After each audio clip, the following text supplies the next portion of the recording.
muncul di tengah-tengah kita, dan Allah telah melawat umat-Nya.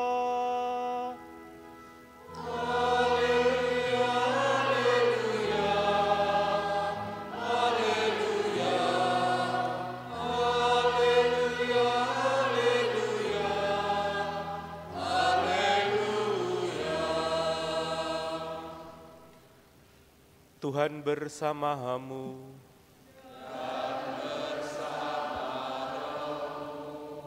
Inilah Injil suci menurut Yohanes.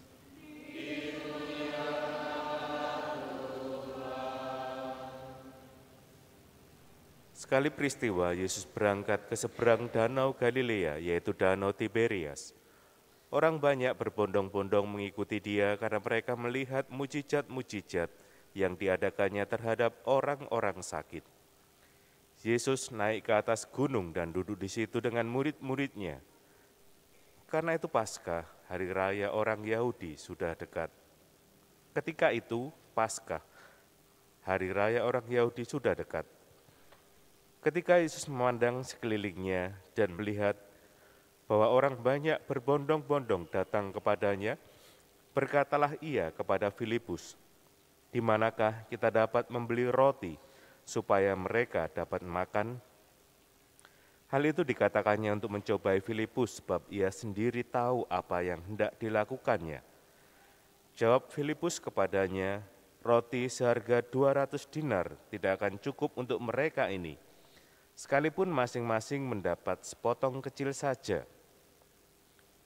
Seorang dari murid-muridnya, yaitu Andreas, saudara Simon Petrus, berkata kepada Yesus, "Di sini ada seorang anak yang mempunyai 5 roti jelai dan 2 ikan.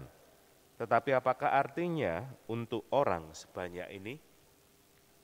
Kata Yesus, "Suruhlah orang-orang itu duduk." Adapun di tempat itu banyak rumput, lalu duduklah orang-orang itu, kira-kira 5.000 laki-laki banyaknya. Sesudah itu Yesus mengambil roti itu, mengucap syukur dan membagi-bagikannya kepada mereka yang duduk di situ. Demikian juga dilakukannya dengan ikan-ikan itu, sebanyak yang mereka kehendaki. Setelah mereka kenyang, Yesus berkata kepada murid-muridnya, "Kumpulkanlah potongan-potongan yang lebih, supaya tidak ada yang terbuang." Mereka pun mengumpulkannya dan mengisi 12 bakul penuh dengan potongan-potongan dari 5 roti jelai yang lebih setelah orang makan. Ketika orang-orang itu melihat tanda mujizat yang telah dilakukan Yesus, mereka berkata, "Dia ini adalah benar-benar nabi yang akan datang ke dalam dunia." Karena Yesus tahu bahwa mereka hendak datang dan hendak membawa dia dengan paksa untuk dijadikan raja, ia menyingkir lagi ke gunung seorang diri. Demikianlah sabda Tuhan.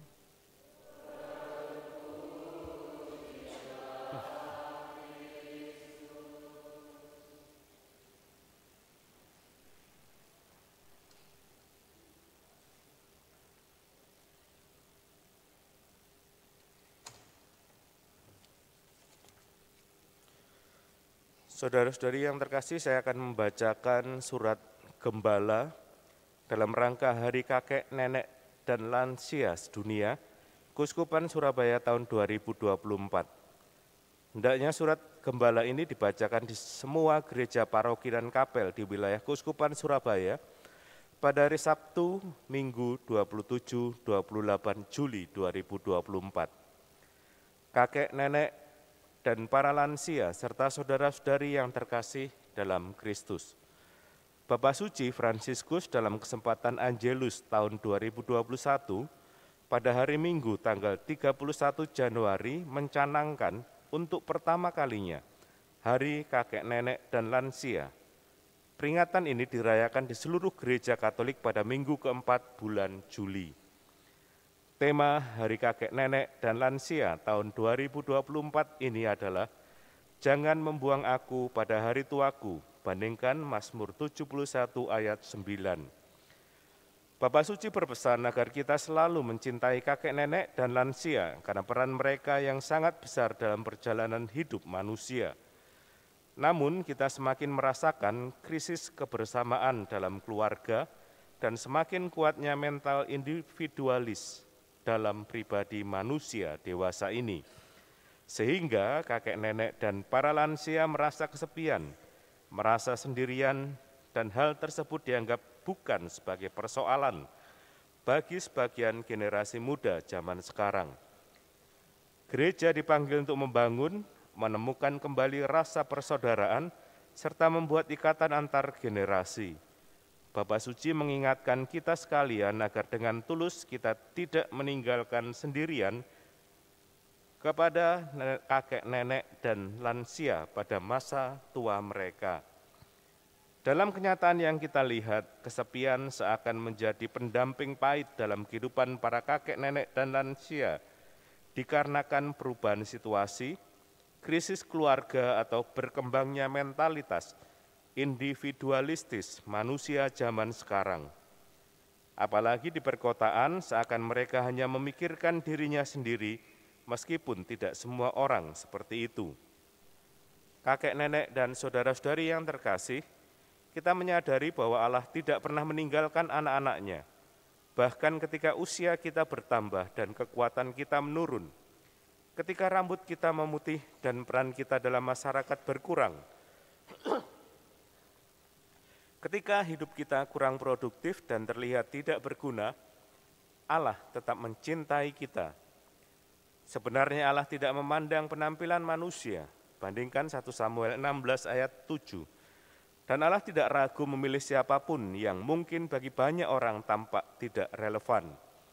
Allah tidak membuang satu batu pun, bahkan batu-batu yang tertua, menjadi pondasi yang kokoh di mana batu-batu yang muda dapat bertumpu untuk membangun sebuah bangunan rohani yang kuat. Bandingkan 1 Petrus 2 ayat 5. Secara keseluruhan, kitab suci mengisahkan tentang kasih setia Tuhan. Kitab suci menawarkan kepastian kepada kita yang menghibur bahwa Allah senantiasa menunjukkan belas kasih-Nya kepada kita di setiap tahap kehidupan, dalam situasi apapun yang kita hadapi, bahkan ketika manusia mengkhianatinya, Allah tetap berbelas kasih. Kitab Mazmur dipenuhi dengan keajaiban hati manusia di hadapan Allah yang memperhatikan kita, meskipun kita tidak berarti. Bandingkan Mazmur 144 ayat 3 sampai 7. Penulis Mazmur meyakinkan kita bahwa Allah telah membentuk kita masing-masing sejak dalam kandungan ibu. Bandingkan Mazmur 139 ayat 13. Dalam kesempatan ini saya mengajak kepada seluruh umat agar selalu menunjukkan kasih sayang kepada kakek nenek dan anggota keluarga yang sudah lanjut usia. B. Agar selalu meluangkan waktu bersama mereka dan memberikan hiburan kepada mereka. C. Senantiasa membiasakan diri memberi perhatian kepada kakek nenek dan anggota keluarga yang lansia. D. Belajar dari Ruth yang tidak meninggalkan ibu mertuanya, Naomi, ketika dipanggil untuk menempuh jalan baru dan memimpikan masa depan berbeda bagi lanjut usia. Hari-hari yang kita jalani, ada baiknya kita jadikan kesempatan untuk menunjukkan rasa terima kasih atas segala yang telah mereka berikan kepada kita. Oleh karena itu, saya berharap pada perayaan acara Hari Kakek Nenek dan Lansia Sedunia tahun 2024 ini, setiap paroki berusaha menjalaninya sebagai hari tanpa kesepian, dengan menyayangi para lanjut usia, bisa juga melibatkan mereka dalam kegiatan paroki, serta mendengar sharing kisah iman mereka. Pada dasarnya, Hari Kakek Nenek Sedunia merupakan momen bagi kita, agar kita selalu dan sepanjang masa mencintai mereka dan tidak menyia-nyiakan mereka karena alasan bahwa sudah tua dan tidak produktif. Karena sekali lagi bahwa mereka adalah bagian yang tak terpisahkan dari keluarga kita. Boleh dikatakan bahwa mereka adalah akar dari pohon keluarga yang telah banyak memberikan pengorbanan, cinta, dan pengalaman hidup yang berharga. Di Di balik setiap cerita masa lalu dan setiap nasihat yang diberikan, terdapat kekayaan pengetahuan yang sangat berharga yang mereka miliki. Menghargai kakek nenek dan anggota keluarga yang lansia bukan sekedar melakukan 4 hal di atas, lebih dari itu sebenarnya kita mau menghargai pengalaman hidup mereka dan merawat hubungan yang hangat serta belajar dari nilai-nilai yang mereka anut. Bagaimanapun, kakek nenek memberikan perspektif yang berbeda tentang masa lalu dan membantu kita memahami bagaimana mereka telah mengatasi rintangan dan tantangan hidup.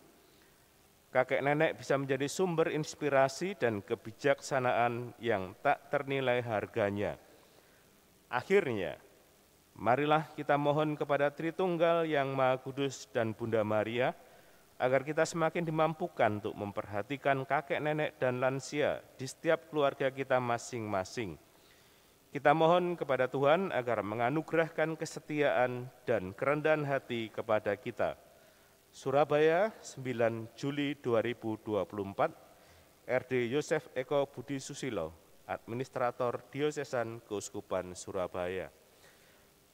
Dengan demikian, saya telah membacakan surat Gembala berkaitan dengan Hari Kakek Nenek dan Lansia Sedunia, dan mari kita lanjutkan perayaan Ekaristi pagi hari ini.